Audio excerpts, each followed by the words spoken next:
Hello guys. Episode की शुरुआत में हम लोग सुनगे को देखते हैं जो कि अपने ही भाई के डेथ बॉडी के जस्ट सामने खड़ी है और वो उसे कहती है कि वो उसे कातिलों का सजा दिलवाएगी और साथ में उसके साथ जो कुछ भी हुआ है वो उसके बारे में पता लगाएगी। वही दूसरी तरफ हम लोग यून को देखते हैं जो कि अभी अभी सो के उठा है और वो पूरी तरह से ठीक है, जिसके बाद वो हमेशा की तरह एक्सरसाइज करता है और वो नीचे चला जाता है जहाँ पे हान से होता है जो कि यून का बहुत पुराना दोस्त है और वो उसके साथ ही डिटेक्टिव का काम करता है। तभी हमें डोरबेल की आवाज सुनाई जाती है जहाँ पे हम लोग देखते हैं तो सुन के होती है। तब सुन के हांसे को बताती है कि वो उसके पास अब रहने के लिए कोई घर नहीं है, इसलिए वो उसके पास चली आई है। अब बेटा हान के उसे समझाने की बहुत कोशिश करता है पर सुन के उसे बताती है कि उसे अपने भाई के कातिलों का सजा भी दिलवाना है और उसके बारे में पता भी लगाना है, इसलिए वो यून के साथ यहाँ पे रहेगी। जिसके बाद सुन के यून के पास आके बैठ जाती है। तब यून चुपचाप यहाँ बैठ के नौटंकी देख रहा होता है। तभी सीन कट होता है जहाँ पे हम लोग देखते हैं कि यून लिसा की क्लिनिक में गया हुआ है जहाँ पे वो अपना ब्लड सैंपल देता है और वो अपने खून की जांच करने के लिए कहता है। तभी वहाँ का असिस्टेंट उसे बताता है कि उसे अगले सप्ताह आना होगा। इसके बाद जब यून घर पे जाता है तभी वहाँ पे सियोन होती है। तब हान से उसे बताता है कि सियोन उसकी नई कस्टमर है जिसे एक केस सोल्व करवाना है। तब यून से उसका कहानी पूछता है जिसके बाद सियोन उसे बताती है कि आज सुबह जब वो एडिटिंग के काम कर रही थी तभी अचानक से उसे गोदरेज में एक लाश मिली थी। इसके बाद सियोन काफी डर गई थी, लेकिन जब वो वॉचमैन को बुला के लाती है तब तक लाश वहाँ से गायब होता है। तब वॉचमैन उसे मजाक समझ के वहाँ से चला जाता है, लेकिन सियोन को वहाँ पर एक लेटर मिलता है जिसमें लिखा होता है कि आज शाम तक तुम मुझे मेरा सामान वापस लौटा दो। जिसके बाद हम लोग देखते हैं कि यून वहाँ पे पहुंच चुका है और वो वहाँ की छानबीन करने लगता है। तभी वो अपने वैम्पायर की शक्ति यूज तो करता है लेकिन उसे कुछ पता नहीं चलता है। लेकिन तभी उसे एहसास होता है कि बाहर कोई आदमी उसके ऊपर नजर रखे हुए है। अब वो आदमी भागने लगता है जिसके बाद यून उसका पीछा करता है और उसके बाद किसी चीज को फेंक के हमला करता है। लेकिन तभी हम लोग देखते हैं कि पीछे से कोई आदमी यून के ऊपर हमला करता है और यून वहीं पे बेहोश हो जाता है। अब बाद में जब यून को होश आता है तब वो देखता है कि वो उसी जगह पर है और वो आदमी गायब है, इसलिए वो वापस ऑफिस में चला जाता है जहाँ पे सियोन होती है। तब यून उसे बताता है कि उसे कुछ भी छानबीन के दौरान पता नहीं चला है और वो किसी आदमी का पीछा कर रहा था, जिसके बाद वो आदमी उस पर हमला करके भाग गया।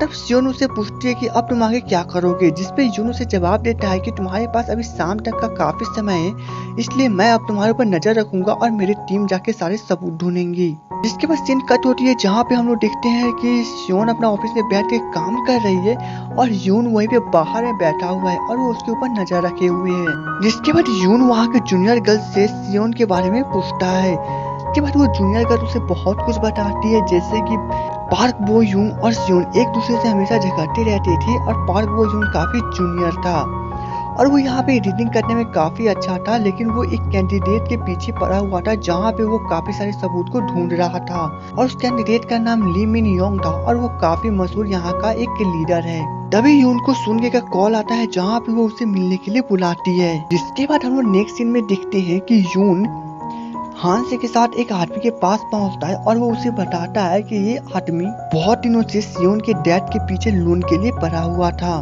जिसके बाद यून उस आदमी को देखने के बाद उसे याद आता है कि उसने जिस आदमी के ऊपर कुछ फेंक के मारा था वो चोट जस्ट उसी के लिए दिखाई दे रहा था। अब जब वे लोग उससे पूछताछ करना शुरू करते हैं तब वो आदमी उसके ऊपर अचानक से हमला करता है, जिसके बाद सुनगे उससे काफी बुरी तरह से पीटने लगती है। अब बाद में वो आदमी उसे बताता है कि उसे कुछ भी पता नहीं है, उसके पास तो सिर्फ एक आदमी आया था जो उसे उसके ऊपर नजर रखने के लिए कहा था। इसके बाद हम लोग देखते हैं कि यून सियोन से फिर से मिलने गया हुआ है और वो उससे पार्क बो यून के बारे में सब कुछ पूछने की कोशिश करता है। अब सियोन उसे बताती है कि पार्क बो यून यहाँ के लोकल लीडर के पीछे पड़ा हुआ था और वो उसके खिलाफ काफी सारे सबूत निकाल रहा था जिसे वो एक टेप में रखता था, लेकिन वो टेप अभी तक किसी को भी नहीं मिला है। अब यून यह सुनने के बाद पार्क बो यून के घर पे पहुंच जाता है। अब वहाँ की छानबीन करने के बाद यून को वहाँ पे एक चर्च का फोटो मिलता है, जिसके बाद उस फोटो के अनुसार यून उसी चर्च में चला जाता है। तब वो वहाँ पे काफी सारे सामान को टूटे फूटे देखने के बाद उसे शक हो जाता है। जिसके बाद वहाँ पे वो अपनी वैम्पायर की शक्ति से चेक करने लगता है कि यहाँ पे क्या हुआ था।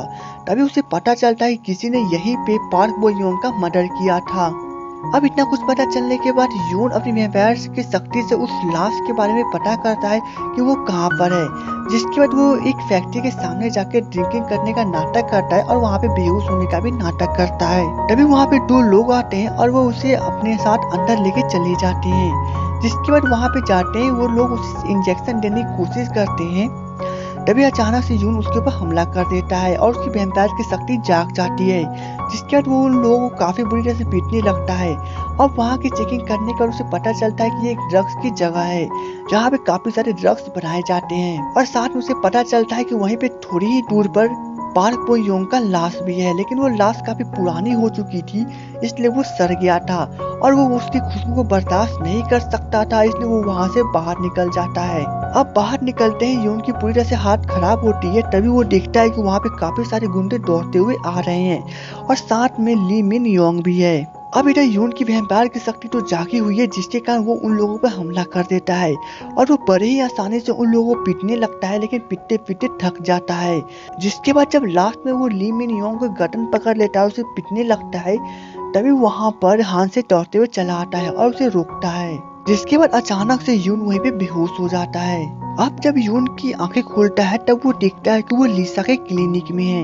मैं हान से उसे बताता है कि सब कुछ ठीक हो गया है और उन्होंने ली मिन योंग को पुलिस के हवाले कर दिया है और उसके खिलाफ जो कुछ भी सबूत है उन्होंने पुलिस को दे दिया है। दूसरी तरफ हम लोग सियोन को देखते हैं जो कि पार्क बो योन के कत्ल के इंजाम में ली सोन जोंग के बारे में न्यूज बता रही है और वो काफी ज्यादा गुस्से में भी है।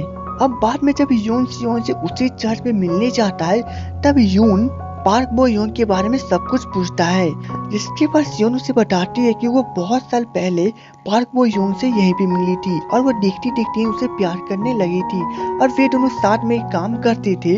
लेकिन एक दिन जब वो पार्क बो योन से मिलने गई थी तब उसने उसे बताया था कि उसने ली मिन योंग के खिलाफ काफी सारे सबूत को इकट्ठा किया है और वो उसे बेचने वाला है ताकि उसे काफी सारे पैसा मिले और वो अपनी लाइफ को सेटल कर सके। लेकिन सियोन को यह आइडिया बहुत बुरा लगा था, इसलिए वो वहाँ से चुपचाप चली गई और उसके बाद वो उसे कभी भी नहीं मिली।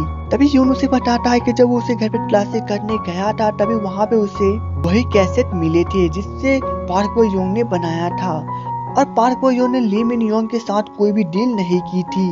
अब यह सुनने के बाद सियोन को काफी बुरा लगता है, लेकिन वो यून को यह कह के चली जाती है कि वो सभी के सभी कैसेट को जला दे। अब सीन कट होती है जहाँ पे हम लोग देखते हैं कि यून और उसकी टीम सियोन के टीवी चैनल पे न्यूज देख रहे हैं। अब न्यूज देखने के बाद यून सोचने लगता है कि सियोन के साथ इतना कुछ होने के बाद भी वो पूरी तरह से नॉर्मल है। अब बाद में जब यून उन कैसेट को चेक करने लगता है तभी उसे वहाँ पे एक लड़की की फोटो मिलती है और उसने उसी प्रकार की नेकलेस पहना होता है जैसा जीन ने पहन के रखा था। और यह देखने के बाद यून को पूरी तरह से विश्वास हो जाता है कि जीन जिंदा है, जिसके बाद ये ड्रामा वहीं पे खत्म हो जाता है। तो दोस्तों अगर आपको मेरा एक्सप्लेनेशन थोड़ा सा भी अच्छा लगा हो तो वीडियो को लाइक और चैनल को सब्सक्राइब करना ना भूले। तो चलिए दोस्तों मिलेंगे नेक्स्ट वीडियो में, तब तक के लिए goodbye and take care.